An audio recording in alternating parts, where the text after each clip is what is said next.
Quizás vais a ir escuchándome y vais a intentar identificar, pero ¿de dónde es este acento? ¿No? ¿De dónde soy brasileño? Pero realmente me crié en Chile. Mis padres son misioneros. Entonces llegué a Chile con 4 años. Y estuve en Chile 11 años hasta los 15 y luego llegué aquí a España. Con 16 años viví en Sevilla, fui a Madrid a estudiar, estuve en Canarias, ahí mi acento se volvió una locura. En Las Palmas de Gran Canaria, estuve pastoreando allí 3 años y ahora ya llevo casi 3 años en Alcobendas. Así que bueno, es una alegría poder estar aquí con esta iglesia tan querida. Y os hago una pregunta. ¿Por qué estáis aquí? ¿Por qué el Señor ha permitido de alguna manera que os reunáis en este local? Esto no es la iglesia. Sabemos que la iglesia no son paredes, por más bonitas y arreglado que esté. El Señor, ¿quién es la iglesia? A mi congregación yo suelo decirle, y me miran así, y digo, yo nunca voy a la iglesia. Yo nunca voy a la iglesia. Yo me junto con la iglesia. La iglesia se reúne. La iglesia no es un lugar al que yo asisto. Yo me congrego. Nos juntamos, nos reunimos, los santos, los salvados por el Señor. Yo soy iglesia. Entonces os pregunto, iglesia de Orihuela, ¿por qué estáis hoy aquí? ¿Por qué tenéis este lugar en esta calle, un local tan bonito, tan práctico, funcional? ¿Por qué os reunís aquí? ¿Por qué el Señor ha permitido que tengáis este lugar para reuniros? Pues quizás me vais a corregir si estoy mal. Creo que no estáis aquí porque la alcaldesa o el ayuntamiento os pidió para que esta iglesia surgiese aquí, naciese aquí, ¿o sí? Os facilitaron toda la vida, se dieron todos los permisos del mundo, querían que la iglesia de Orihuela Bautista naciese aquí. ¿Fue así? ¿Fue así o no? No conozco todavía ninguna iglesia, ¿no? que haya tenido esto. Quizás fue porque el barrio sintió la necesidad de una iglesia evangélica bautista y solicitaron que naciera esta iglesia. Tampoco, ¿no? Pues estamos aquí y me voy a incluir, me voy a incluir porque somos familia del Señor.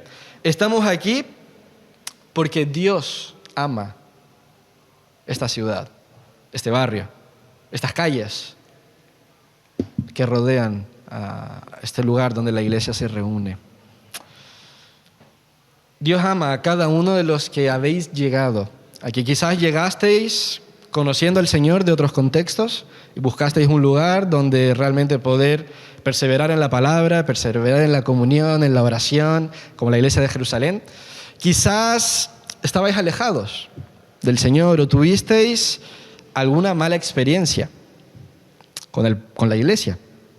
Veníais con heridas, veníais con desconfianza, buscando un lugar donde volver a reunirte y volver a experimentar aquello que en otra época quizás pudisteis vivir y disfrutar. O quizás conocisteis al Señor, aquí. Este fue el lugar donde Dios se te reveló a ti a través de su palabra. Y pudiste empezar ese primer amor, esas primeras experiencias de ver al Dios presente, al Dios que se relaciona contigo. Si nos damos cuenta, ¿por qué entonces Dios permitió que este lugar se abriese para reuniones de la iglesia? Porque Dios es el más interesado en la salvación, en sus ovejas, en sus ovejitas, corderitos, que tanto ama. Él es el más interesado. No fue el ayuntamiento, no fue los alcaldes, no fue ningún tipo de gobierno, autoridad que puede haber, sino el Señor. Entonces, tenemos motivos para amar al Señor, para amar a la iglesia del Señor. No estamos aquí por iniciativa humana, sino porque Dios decidió traer luz a esta zona, a esta localidad. Y decidió hacerlo a través de esta congregación. Dios quiere que otras personas, así como tú, como yo y como tantos otros, que disfrutamos, y en este caso vosotros aquí en Orihuela, que más personas que están en tinieblas, en oscuridad, puedan conocer el Evangelio, puedan conocer al Creador del mundo y en quien solo podemos encontrar sentido y propósito para nuestra vida. Así que el Señor permitió que nacierais para hacer luz. Va a haber un texto bíblico que va a ser puesto. Si queréis abrir vuestras Biblias, lo voy a usar como introducción. Juan, el Evangelio de Juan, capítulo 1, versículo 6 al 8. Ahí está.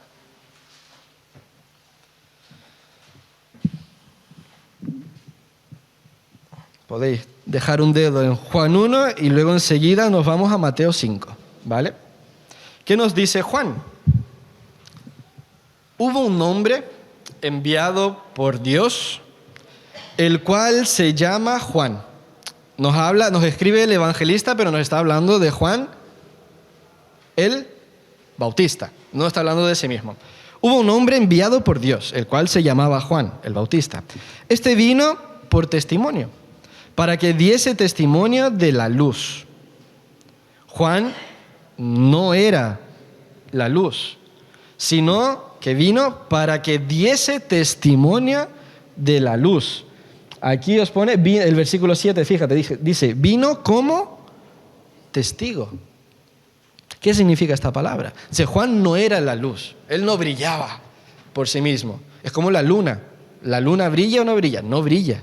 Lo que se refleja en ella es el brillar, el brillo del sol. Nosotros somos como la luna. La luz que nosotros, el Señor nos dice, vosotros sois la luz del mundo, pero Él dice, yo soy la luz. O sea, tú brillas porque es la luz de Cristo, del Evangelio, de la gracia, de la misericordia, de la justicia, de la bondad, de la compasión, que brilla a través de ti. Porque Cristo está naciendo en nosotros. Y Juan exactamente expresa eso. Él fue enviado como testigo. ¿Qué es un testigo? ¿De qué habla un testigo, mis hermanos? De algo que él ya vio, escuchó, palpó, experimentó en su vida. Esta es la función de la iglesia, no brillar con luz artificial. Simplemente con nuestros talentos, con nuestras capacidades, no intentar brillar por lo bien que sonamos, por lo guapo que somos, por la vida correcta que quizás intentamos tener, no brillar por nuestras fuerzas, sino que el brillo de Cristo sea lo que se refleje a través de nosotros. Y ahora sí, anclamos esto con Mateo 5. Abre tu Biblia y es el texto que vamos a estar pensando un poquito. Mateo 5, versículo 13.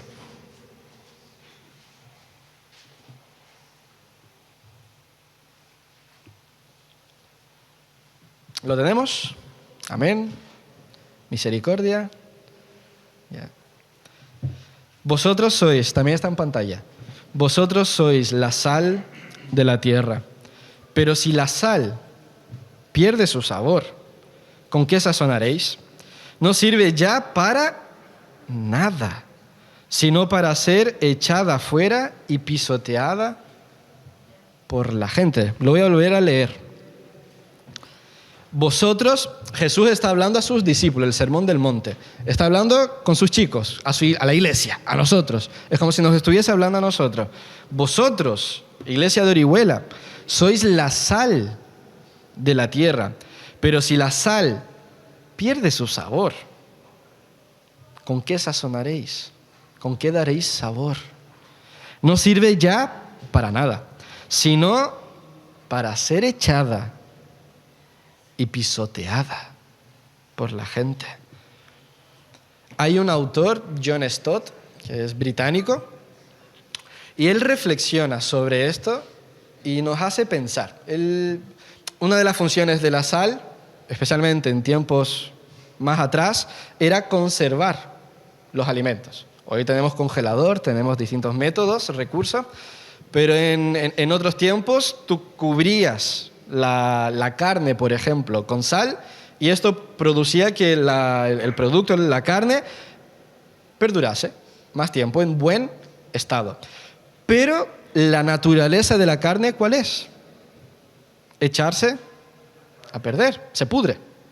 Todos ya hemos visto carne podrida y sabemos que no es agradable, ni a la vista, mucho menos a nuestro olfato, ¿no? Contamina todo el frigorífico y se vuelve una locura. John Stott, este teólogo, pensando en esto, nos dice, vale, La Biblia nos dice una verdad, el mundo está en tinieblas, el mundo está perdido y nosotros somos la sal. Por un lado, somos como la sal en la carne que preserva el alimento. Nosotros, imagínate que el mundo es esta carne. Y nosotros, la iglesia, es una fuerza que preserva el bien, que no permite que las tinieblas avancen, se pudran. Pero al mismo tiempo, pensando en esto, el autor nos dice, vale, si nosotros, la iglesia, somos el vehículo por el cual Dios detiene el mal en el mundo, ¿por qué nos escandalizamos cuando vemos las noticias y vemos maldades y terror y hostilidad tan grande del ser humano? Es interesante. Dice, la tendencia de la carne es pudrirse. La tendencia del mundo es pudrirse. Es ir a peor. Y a veces reclamamos, madre mía, pero este gobernador, esta familia, este no sé qué, si hubiesen, por culpa de ellos es la maldad, y nos escandalizamos frente a tanto mal, pero realmente la pregunta que nos deberíamos hacer no es sobre la queja sobre el mal, sino por la ausencia de la iglesia. No deberíamos escandalizarnos por la maldad del ser humano, a los niveles que llega, sino por la ausencia de la iglesia, porque la iglesia es la que detiene. La iglesia es la sal. Si el mal avanza a maneras terroríficas, es porque quizás no tenemos tanto sabor. La carne se pudre, el mundo se pudre. Es la tendencia, no hay que escandalizarse por eso. Nos debemos escandalizar por la ausencia, la falta de presencia que tenemos en el mundo, la falta de voz, de autoridad, de juicio, no de condena, pero de juicio. Arrepentíos, volved al camino del Señor, a la verdad. Entonces, de alguna manera, otra forma de entender la sal es que la iglesia tiene que ser influencia en este mundo hostil. Debemos influenciar, ser influencia, pero nuestra tendencia, ¿cuál es? Dejarnos llevar, dejarnos influenciar. La Biblia nos habla mucho de yugo desigual. Y muchas veces solo lo limitamos al aspecto de las relaciones entre hombre y mujer, amorosas. Pero realmente esto lo podemos aplicar, y se debe aplicar principalmente, en todas las áreas de la vida. En negocios, por ejemplo. Cuando entras en un negocio, en una asociación, con una persona que tiene valores totalmente invertidos a los tuyos, que no son los valores del reino. Llegará momentos donde tú tendrás que posicionarte y la tendencia humana es no hacerlo. Incluso de los hijos del Señor. Cuando ya estamos tan comprometidos y con el dinero, que tanto lo amamos, y debemos posicionarnos, el yugo desigual hace que seamos influenciados y nos sometamos a principios y valores y decisiones que deshonran y desagradan al Señor. Tanto en los negocios, emprendimientos y en nuestras relaciones. Cuanto más unirte a una persona que el propósito de su vida no es amar al Señor. El Señor puede hacer milagros y quizás todos conocemos casos donde la otra parte se ha redimido en Cristo. Pero yo he visto cuántas lágrimas y cuánto dolor se ha pasado, se ha sufrido por dejarse influenciar. Y si nosotros que formamos la iglesia tomamos decisiones de este tipo, como comunidad, ¿qué influencia vamos a ejercer? ¿Qué autoridad del cielo que Cristo ha dado a la iglesia vamos a ejercer? ¿Qué sabor vamos a dar? Diluido, sabor agrio, ni dulce ni salado. El Señor es fuerte cuando dice la sal que nos sirve para algo, para ser echada y pisoteada. Es un mensaje fuerte, es un mensaje, el Señor hablando a sus discípulos, y entre ellos estamos nosotros, para reflexionar, para poder meditar, Señor, Realmente aquí en Orihuela tú permitiste que esta iglesia naciera con un propósito. Yo soy parte de vosotros, cada uno soy parte de la gracia del Señor, del propósito del Señor aquí. Pero todavía hay más por hacer. Y que podamos orar al Señor pidiendo, Padre, ayuda, fortaleza, para poder seguir adelante, viviendo para lo que tú nos salvaste, para las buenas obras preparadas de antemano en Cristo Jesús. Entonces, ¿cómo podemos ser una iglesia que es sal? Vamos a hablar de algunos aspectos prácticos que nos ayudan a ser luz y a ser sal en un mundo caótico y en un mundo donde tantas iglesias también dan mal testimonio y nos asocian con ellas. Muchas veces, no sé si has visto, en Brasil, que vengo de Brasil, pon que hay 20 canales en la tele, 18 pertenecen a iglesias específicas. Bueno, quizás 18 no, 14. Pertenecen a iglesias. Y escuchas, Dios mío, cada barbaridad, cada iglesia peleada con el otro, cada pastor de esa iglesia peleada con el otro, un testimonio asqueroso. Antiguamente, en tiempos de mis padres, él iba al banco, por ejemplo, y decía que era pastor, y lo trataban casi con algodones, con respeto, con tal. Hoy en día va a un banco en Brasil, va con miedo de decir que es pastor, por el mal testimonio, por la corrupción, la falta de transparencia, la perversidad. Yo lo he visto, ¿no? Y ha sido cómico, para no decir trágico, en nuestro contexto. ¿Por qué es importante tener orden en nuestras congregaciones? Pablo nos habla de decencia y de orden en nuestras reuniones, en la forma en que nos congregamos, en la forma que somos un cuerpo. Por ejemplo, ¿por qué somos como iglesia bautista que somos, perseveramos tanto en la doctrina? Que es uno de nuestros pilares, el perseverar en la doctrina de los apóstoles, en la palabra, en las escrituras. Pues a veces nos encontramos con iglesias con desorden doctrinal, donde quizás hay muchas personas de contextos diferentes y cada uno cree un poco lo que quiere. No hay una unidad, no es que todos tengamos que pensar igual, pero sí tenemos que tener una base común. Doctrinas, enseñanzas innegociables. Por ejemplo, la Trinidad. Creemos en el Dios Padre, Dios Hijo y Dios Espíritu Santo. Los tres uno son, los tres Dios, el mismo Dios. Y no lo negociamos. No negociamos que Jesucristo es totalmente Dios y totalmente humano y que nació de la Virgen María. Hay muchas doctrinas que la salvación, por ejemplo, es por obras. No, bien, me ha gustado algunas caras. La salvación es por gracia, mediante la fe, para que nadie se gloríe. Hay cosas que no negociamos. Hay otras que sabemos que podemos tener discusiones, ¿no? que agradan al Señor y que edifican, pero hay temas que no. ¿Por qué? Porque si hay desorden en cuanto a la enseñanza, habrá confusión.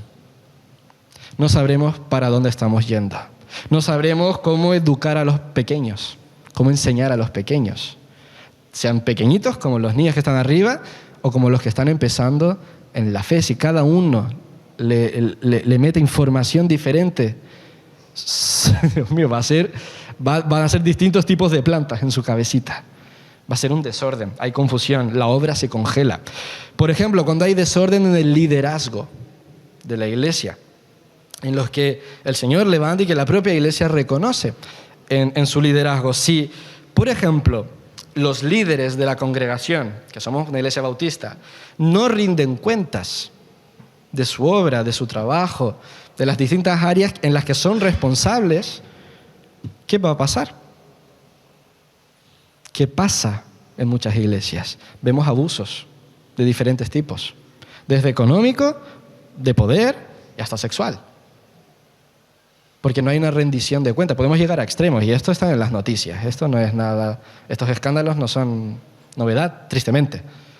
Pero si no tenemos una cultura donde con alegría rendimos cuentas y nos amamos los unos a los otros, nos soportamos los unos a los otros, nos servimos, nos confesamos los unos a los otros. si no tenemos una cultura donde aprendemos a rendirnos cuenta los unos a los otros, podemos caer en este desorden de liderazgo. Podemos caer en un autoritarismo, en un legalismo, en un desgaste, en manipulación. Tantas formas de abuso. Si no hay un orden en la disciplina, en la corrección, no en la condenación, no estamos para condenar, pero sí estamos para llamar al pecado, pecado. Así como en la iglesia de Corinto, que había un lío en la iglesia de Corinto y Pablo va con machete, va firme. Apartad a ese, entregadlo a Satanás. O sea, no tenerlo como cristiano porque le falta Cristo. Y realmente poder corregir, llamar al pecado, pecado, y no fingir que no existe el pecado, el problema, como sucedía allí, porque si no, esa fruta que se está descomponiendo va a afectar a todo el resto. Si no llamamos al divorcio, los más pequeños creerán que es una opción santa, viable, y que no es por la dureza del corazón del ser humano. O a tantos pecados que vemos. Pablo nos dice, ¿no jugáis vosotros a los que están dentro? Debemos, con sabiduría, ejercer esta autoridad. Si no lo hacemos, se diluirá la santidad. La verdad, no somos perfectos, no buscamos eso, pero permitiremos que se repitan patrones que dañan, que destruyen, que corroen. Y el testimonio de esta iglesia, el sabor de esta iglesia, no hará diferencia para los de fuera. Primera de Corintios 14, 33 y 40, es lo que Pablo nos dice. Dios no es un Dios de confusión, sino de paz. Hágase todo decentemente y con orden. Entonces, como iglesia bautista que somos, ahí si quieres vuelve una. Hay una que solo está, creo que, bueno, esa, sí, está bien. Como iglesia bautista, aquí vamos concluyendo. ¿Qué es lo que está en el centro de nuestra vida? Cógela, si tienes tu Biblia ahí. ¿Qué es lo que está en el centro de nuestra vida? La palabra del Señor. No nos guiamos por manuales bautistas, por otros tipos de literaturas, por otras filosofías, ideas. Todo, nuestra máxima autoridad respecto a nuestra fe, a nuestra relación con el Señor y a nuestra conducta son las Escrituras, la Biblia, los 66 libros de la Biblia. En ella encontramos la verdad, el cómo funcionar, el cómo trabajar. En la palabra nos dice que ella es inspirada por Dios y es útil para enseñar, para reprender, redarguir, para corregirnos unos a otros con ella, no con mi opinión, mis gustos, con ella, y para instruirnos en toda justicia. Entonces, a partir de ella, incluso entendemos cómo debemos como iglesia ordenarnos.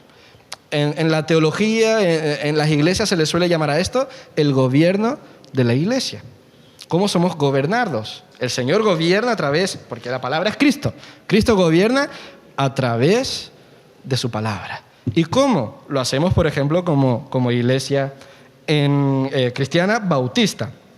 Cristo es lo primero. Cristo está en primer lugar. Y luego está la congregación.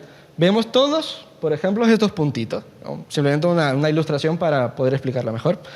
¿No? Todos alrededor de la palabra. Toda la congregación por ejemplo, aquí en Orihuela, ¿no? La congregación local. Siguiente. El Señor levanta, nos dice Efesios 4, del 11 al 15, el Señor levanta pastores, maestros, evangelistas, misioneros, profetas, en el sentido de aquellos que tienen una habilidad en el Señor para transmitirnos la advertencia del Señor, la palabra del Señor. El Señor levanta. Y el Nuevo Testamento ahora explicará de forma especial la labor de los pastores dentro de las congregaciones. Pero ¿para qué los levanta? Nos dice Efesios 4:12. El Señor los levanta para que equipen, capaciten a los santos para el ministerio. ¿Qué significa esto? Por ejemplo, los pastores, el Señor los levanta no para mandar, no para conseguir cualquier otro tipo de reconocimiento, sino que el Señor los levanta para que ellos capaciten a la iglesia, por ejemplo, a aprender a pastorearse unos a otros. El Señor levanta evangelistas. Mi madre, por ejemplo, es una evangelista. Es un fuego. Pero ¿por qué el Señor la levanta? No para que asuma el evangelismo de la iglesia, sino para que equipe a los santos a evangelizar, a que tengan un clamor por la evangelización y no dependan de ella. El Señor levanta maestros para que nos enseñen la palabra y nos enseñen a enseñar la palabra, para que no dependamos de ellos. Nuestra tendencia es querer depender de ellos, pero no. La función de vuestros pastores es equiparos, capacitaros, para que no dependáis de ellos. Se dice que se evalúa un buen ministerio de un pastor cuando se va. Si todo se vuelve un caos, es porque no equipó a los santos. Pero si la iglesia sigue cuidándose, fortaleciéndose unos a otros, es porque hubo un buen trabajo. Esto es lo que nos dice Efesios. Después, ¿qué más vemos? La siguiente. Y el Señor capacita a la iglesia para elegir a responsables ministeriales, a diáconos, podríamos decirle, personas responsables, no cargos, sino responsables de áreas de administración de recursos para el buen funcionamiento del cuerpo, para que el brazo, la pierna, la oreja, todos estén sanos, bien. El Señor los levanta y formamos esta congregación del Señor. Y aquí el último punto, y el último. Y entre todos ellos, ahora veis que hay unos amarillos, no sé si al fondo se ve. Tenemos algunos incluso puntitos blancos, pero también puntitos amarillos dentro de esa gran congregación, que bíblicamente entendemos que es la membresía de la iglesia, la asamblea de la iglesia. En el caso de Corinto, cuando hubo un hombre que empezó a tener relaciones con la madrastra y la iglesia fingía que no pasaba nada, y Pablo iba duro, llamada a eso pecado. O el propio Jesús, y Pablo dice, juzgad esa situación. Y el propio Jesús en Mateo 18, ¿te recuerdas lo que el Señor dice? Si tu hermano pega contra ti, ¿qué debes hacer? Ir a Instagram, a Facebook y publicarlo. Ve con él, habla con él, busca que ambos seáis restaurados. Y si ganas a tu hermano, perfecto. Si no entra en razón, si no hay una confesión de pecado, ve, llama a 2 o 3 testigos, ve con él, no para que tú tengas la razón, sino para recuperar a tu hermano. Si no hay forma, ahí llegamos a la tercera etapa, y es el punto. ¿Qué es lo que el Señor dice? Lleva la situación delante de la congregación. Aquí, mira, y si el hermano no escucha a la congregación, tenlo por gentil, tenlo por no cristiano, que le falta a Cristo. Pero dice, si él no escucha a la congregación, o sea que la congregación habla. Y aquí hago la pregunta, una persona que a cada domingo está visitando una iglesia diferente, se dice cristiano, y está cada domingo saltando, va viendo quién predica en cada lugar, y va de iglesia en iglesia. Esa persona, bíblicamente, espiritualmente, está capacitada para en una situación de decisión emitir un comentario, una opinión, un voto. No hace parte de la vida de la iglesia. Una persona que no está bautizada, porque el bautismo, entre tantas cosas que es, declarar a todo pulmón que soy de Cristo y estoy comprometido, enraizado en una iglesia local. Si una persona no se quiere bautizar, podemos entender que esa persona puede ser un miembro activo de nuestra congregación, puede asistir a los cultos, perfectamente.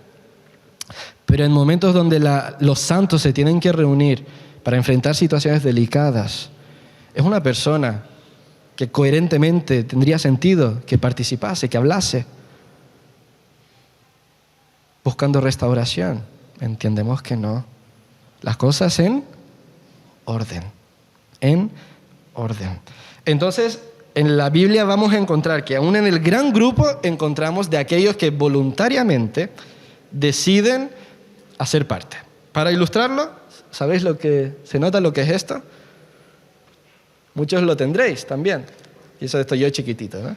ya ha caducado, claro. Es un pasaporte. Una de las cualidades del pasaporte es que no te lo dan cuando tú naces. El DNI, sí, ¿no? La identidad es natural que nos la den. El pasaporte, tú lo tienes que solicitar. Hay requisitos para poder tenerlo. Yo soy brasileño, ¿no? Y para poder moverme fuera de mi país necesito el pasaporte. Nosotros todos, los puntitos blancos, toda la gran congregación, somos ciudadanos del cielo. Pero el Señor ha formado embajadas del cielo aquí en la tierra, con toda la autoridad. Embajadas que tienen la autoridad de Cristo, si Cristo reina a través de la palabra en ellas. Y el Señor nos levanta y la embajada es la que nos da el pasaporte. La embajada no dice si tú eres ciudadano del cielo. No tenemos esta capacidad, pero sí tenemos que evaluar el testimonio y la vida y lo que creemos y el orden público y privado de nuestra vida para saber si vas a ser un representante de los cielos, de la embajada del Señor aquí en la tierra. Todos debemos pertenecer a una embajada, pero tú tienes que solicitarlo. Tienes que solicitar ser miembro de una iglesia local. ¿Estar de acuerdo? Estar comprometido con la vida de tu hermano. Mira a tu alrededor ahora mismo. Tienes que estar comprometido con la vida de tus hermanos, con el crecimiento y con tu corazón abierto para ser enseñado y corregido también, porque todos debemos serlo. Todos tendemos a volver a las tinieblas. Y el Señor da iglesia. Y el Señor permitió que esta iglesia naciera.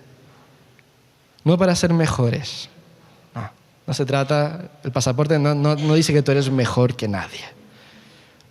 Lo que estás reconociendo es que eres, como dice Pablo, el peor de los pecadores. Que necesitas a Cristo y necesitas a tus hermanos. Y te comprometes. Y la iglesia evalúa y da el pasaporte. Y una vez que tú tienes el pasaporte, te transformas en parte de la embajada, parte del cuerpo. Con tus derechos y tus obligaciones como miembro. Orden.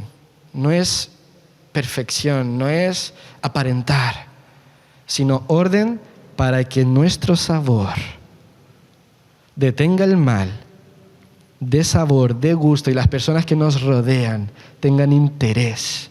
La sal produce sed.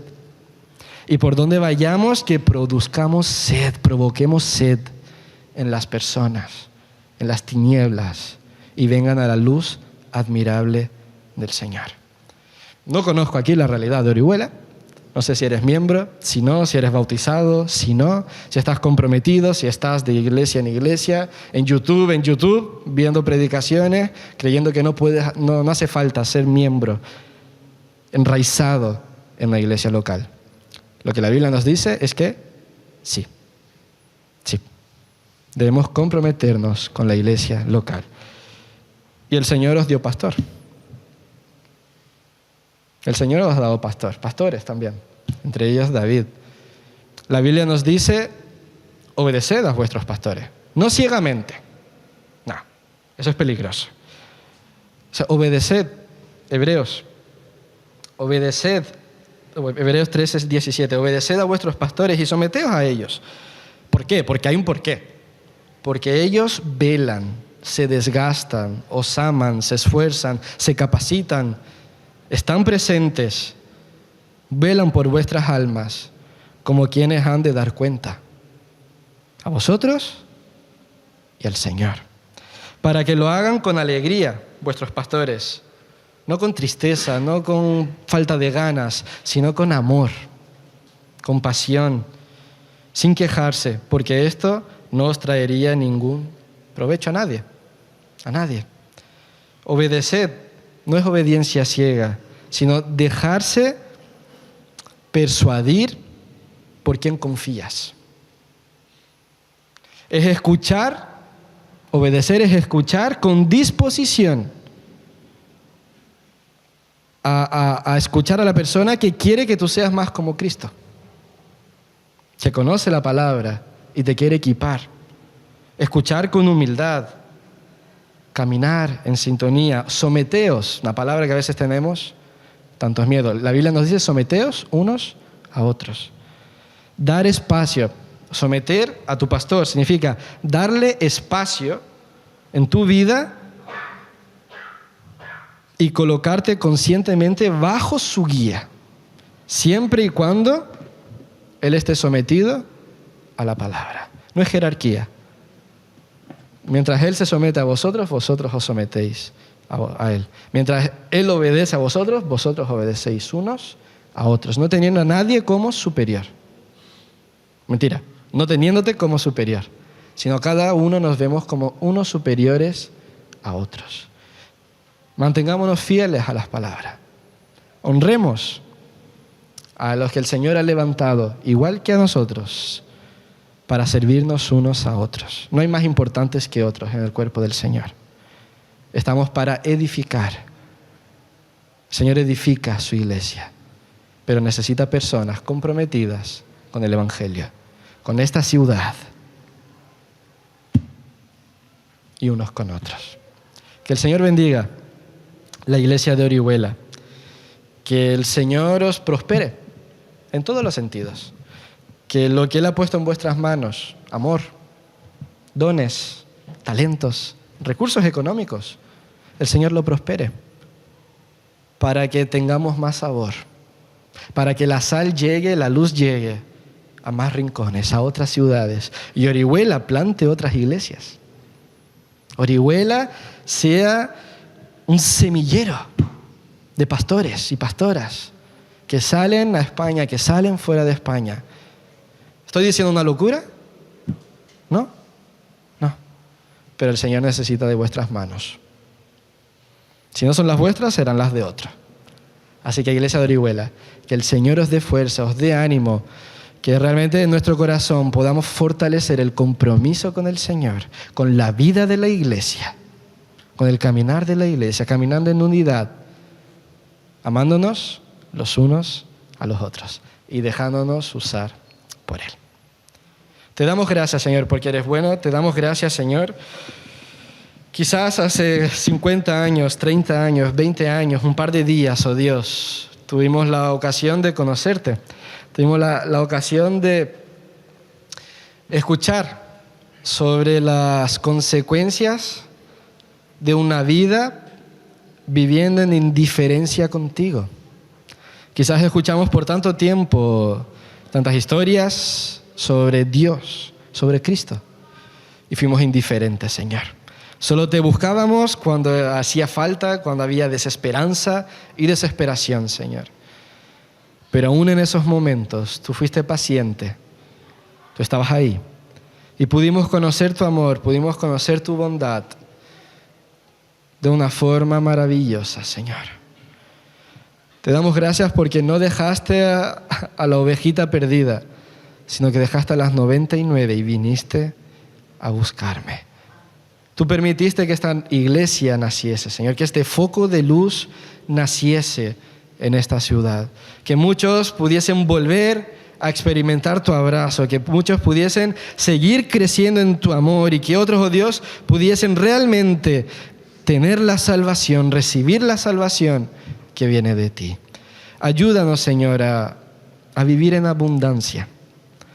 Tu palabra nos dice que tú viniste a darnos vida y vida en abundancia. Pero tu palabra dice que la vida es Jesús. Tú viniste para darnos a Jesús en abundancia. Ayúdanos, Señor, a tenerte a ti en abundancia en nuestra vida. Que seamos una luna que brilla con todo el esplendor del sol. Que tú, Señor, brilles fuertemente a través de nosotros. Que seamos una iglesia coherente. Hermanos coherentes. Señor, que busquen la santidad, que reconocen su pecado, su maldad, su egoísmo, su anhelo por poder, por reconocimientos y glorias humanas, Señor. Pero que aprendamos también de Pablo, que nos dice, todos los logros y títulos lo tengo por basura, con tal de la meta que es Cristo. Que sea nuestra misma oración, Señor, nuestro mismo clamor. Te pedimos perdón. Te pedimos perdón por desórdenes en nuestra vida, Señor, y te pedimos tu ayuda Capacítanos para vivir en orden, Señor. Y gracias por los hombres y mujeres a lo largo de la historia que levantaste en este lugar para seguir capacitando, equipando a los santos para el ministerio. Sé luz en nosotros y a través de nosotros. En tu nombre, Señor nuestro Jesucristo, oramos. Amén. Amén.